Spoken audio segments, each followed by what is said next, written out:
Dad, आखिर मैंने आपको ढूंढ ही लिया। रिया रोहित को देखकर कहती है और भागते हुई उसके पास जाती है। आखिर क्योंकि अनिका की बेटी रिया और रोहित मारे, वो उसे वहाँ से जाने नहीं देना चाहता था, इसीलिए उसके सामने हार मान ही लेता है। रुको, बताता हूँ, सब कुछ बताता हूँ।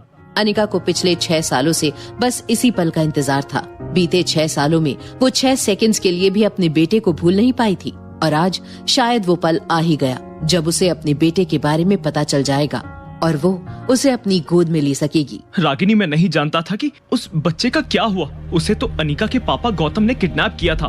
बस सिर्फ वही जानते हैं कि वो बच्चा इस वक्त कहाँ है। वो अभी वहाँ से चली जाती है। कुणाल उसके पीछे पीछे आता है, पर वो एक बार भी मुड़कर नहीं देखती। वो एक माँ है और उसका मन जानता है कि उसके बेटे को कुछ नहीं हुआ है, पर जो बात उसको कही जा रही थी वो थी कि उसके पापा ने उसके साथ ऐसा क्यों किया। एक पिता कैसे अपनी ही बेटी को उसके बच्चे से जुदा कर सकता है। वहीं कुणाल को उसका ये बर्ताव काफी अजीब लगा।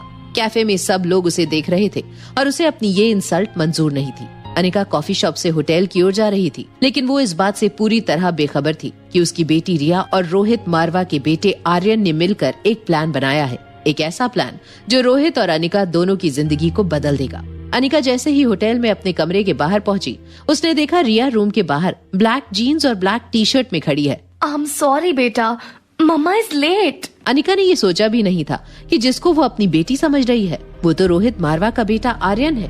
वो अपनी बेटी को ना पहचानने की गलती कैसे कर सकती थी? पर क्या सच में ये गलती है या एक दबे हुए सच की असलियत? आर्यन, जिसे कभी माँ और माँ का प्यार नहीं मिला, अनिका को एकटक देखता रहा और फिर उसकी आंखों में आंसू आ गए।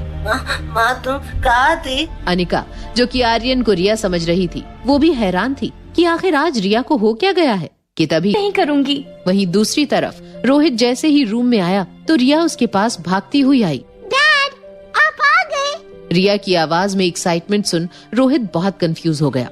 आर्यन कभी ऐसे बिहेव नहीं करता था। रोहित अपने घुटनों पर उसके सामने बैठ गया और फिर रोहित को दूसरा शॉक मिला जब रिया ने उसे गले लगा लिया।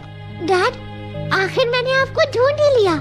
रिया की बातें रोहित के लिए कंफ्यूजिंग जरूर थी, पर वो ये नहीं जानता था कि ये उसका बेटा नहीं, अनिका की बेटी रिया है।